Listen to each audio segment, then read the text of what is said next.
this inappropriate promo code. I'm not hip enough to know what stranging someone is, but I know enough that they probably shouldn't be advertising for people to come strang this beauty. Also, 90 seconds of previously logoning. Nope, there is no way that amount of confetti stayed in that card when you were holding it like this 3 seconds ago. Gravity and common sense would have at least indicated this envelope was ready to burst long before you clumsily spilled it all over your floor. And it's twice as much of a sin to kill a fun person. And thrice as much of a sin for a plot to separate the protagonist from the sidekick they have amazing chemistry with for the rest of the episode. Real talk, why does anyone have a wedding on a Thursday? Right? I recently had to attend a wedding on a Friday. Not just any Friday, the Friday of Thanksgiving weekend. This sin is for anyone who schedules any guilt attendance event on any day other than a Saturday between April and August. My convenience is more important than your venue discount. Start the remainder of your life in debt like the rest of us. Yes, it's a self-contained wedding episode, and if you think this is happening at an inconvenient time in the season, you're right. She-Hulk hangs a lantern on the fourth wall to do our job for us. Cliché. Also, most bridesmaids are selected way in advance. They're usually part of the wedding planning, so why is Jen just getting notice a few days before the event? Seems like a massive oversight on the part of the bride, or the show just needed a way to drum up some quick tension. I'm thinking it's the latter. Walking in heels on grass. No one's gonna be looking at me. You're 7 feet tall and green, Jen. Everyone is most certainly going to be looking at you.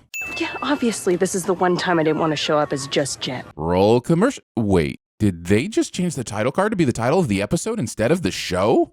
Whoa! I've only read about this in the Sins lore of old. All right, I have to remember my Sin Academy training here. I think this calls for a sin factor of 5. I don't recall if it's for the current sin or the current total sins, though, and since I can't look it up because I lost my sin manual in that freak PB&J accident, I guess it's all up to me, so here you go. I'm a good guy. I don't want to hurt anybody's feelings. Thinking that hurt feelings are always a result of immoral choices. I die, but only for a little.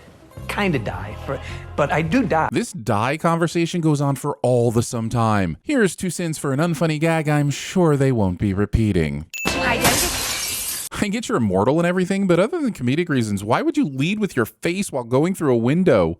Also, aren't there other liability issues here as well? I'd like to see Jen take the case of the family of an innocent bystander he eventually accidentally lands on top of. Of course, then we would send you for filching the entire premise of The Boys and Invincible. And Lulu, Team Edward or Jacob? I can't believe I have to go over this again when this joke was old in 2009, but Jacob ends up being attracted to Bella's unborn baby, which is all kinds of yuck, and Edward is a 104-year-old man who stalks a minor, so the real answer should be Team FBI.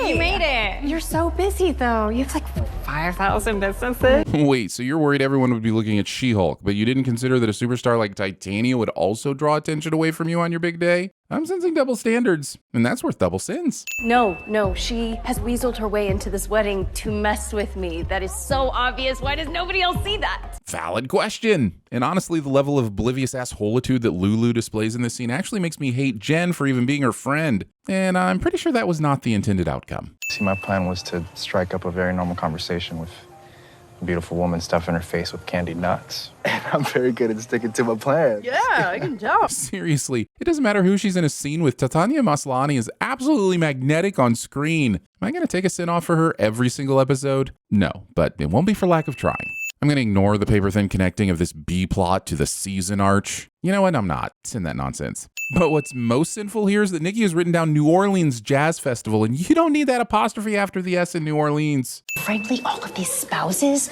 should be filing criminal charges. Except they can't. Only a prosecuting attorney can file criminal charges. These victims can file civil lawsuits, which is what we're supposedly doing here in this lawyer show that can't lawyer half the time. I will never understand women if I live to be and I will. A very strange avenue of sexism for a man who was clearly also married to a man who is also in this room. Making everyone watch you play Switch like this instead of being courteous enough to bring the dock and find a TV, Kevin. He's so brave. We just had to resuscitate him this morning. So your dog died, presumably from the stress of living with you, and then when he came back, you thought his health was strong enough to attend a wedding ceremony where he'd be surrounded by hundreds of unfamiliar scents, people, and sounds? Sounds like abuse. So here's 5 sins for that poor pupper. Lady Sebastian, how about this? Kudos to Marvel on the bisexual visibility in the show. This episode casually works in that detail about Mr. Immortal's life without making a huge fuss about it. And it's the same with Nikki's love life. This show may not lawyer well, but it queers well, and that's worth a sin off. We were married for 18 years and she was only with him for 3. What a strange way to work the parable of the workers in the vineyard into this show's plot. Also, why are all these victims negotiating for themselves? Shouldn't they all have attorneys present for this divorce settlement? Seems highly unlikely that at least one of them wouldn't have brought their own counsel. It's your boy, DJ Incredible Ho! Ched, sitting cross-legged on the table when there are plenty of chairs available. Miss Ramos. Unconventional and excellent. Was the unconventional part how she went against the very integrity of what it means to be a defense lawyer and put her own personal feelings above her clients'? Or maybe how she didn't even check with him before negotiating terms with his former spouses because everyone in the room rightfully hated him, even though she was literally supposed to be the one in the room looking out for his interests so the judicial system can work. Yeah, truly unconventional. Trying to get a hold of you for weeks or months or days or whatever. Right there with you, Jen. Watching this show can definitely make me feel like days or weeks or months are going by. And you should see what my She-Hulk hair looks like. Oh. Wait, why exactly does the hair change? I've never thought about the hair part of this equation before, but considering hair follicles are dead cells, they really shouldn't be impacted. And with all the extra skull space, wouldn't the hair spread and thin out immensely? It's not like new follicles immediately grow to fill the in-between gaps. And oh dear sweet Lord in heaven, what about the fingernails? I considered removing a sin for a show not actually showing vomiting for once, but then I realized Jen threw up in the garden instead of finding a trash can or a toilet nearby, so my hands are tied. Punching Jen before she's had time to clean her face? As M1 said, Mom Spaghetti, there's about to be vomit on your knuckles already. You had more than one shot, Titania. There would have been more than one opportunity. Why are you so obsessed with me? You know, Jen's been punched in the face by a being with super strength, went flying across the patio, and fell to the concrete trying to punch Titania. Yet she doesn't even look like she has a scratch on her. Even her dress seems fine. Does she have powers in human form that I don't know about?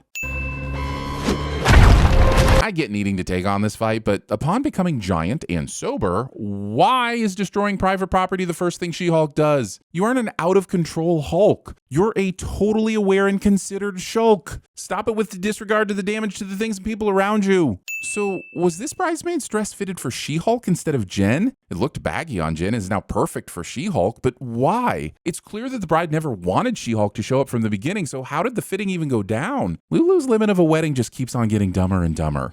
So, a little Googling told me that Titania got her powers from Dr. Doom, and while that's not relevant to this particular moment, I'm setting Marvel for introducing this character before Dr. Doom. My veneers. Yeah, you hit the ground pretty hard, but is that more force than a punch from She-Hulk? Because she punched you in the mouth a few seconds ago and your veneers seem just fine. Oh, Lulu. I know I promised. You actually only promised not to show up as She-Hulk to the wedding, and this is the reception. It's a separate event and is therefore not bound by your prior verbal commitment. See? I can lawyering the law too. The director said, let's add references to Bitcoin and crypto to make sure it's clear this fake profile belongs to a bro hole. I'm just saying bidding the coin is the new biting the apple, and it's already tropey enough for a sin.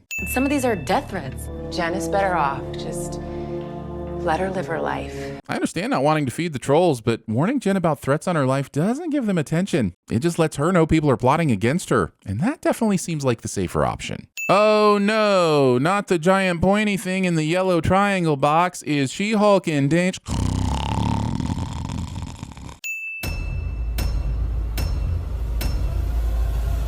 Must be Thursday.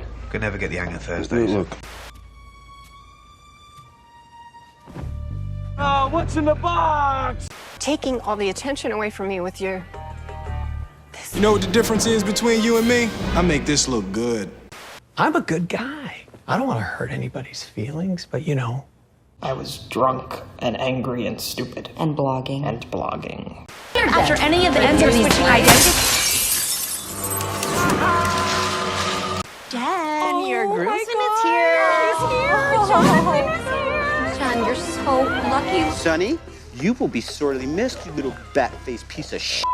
So I think I had a class with you. Oh, yeah? What class? History.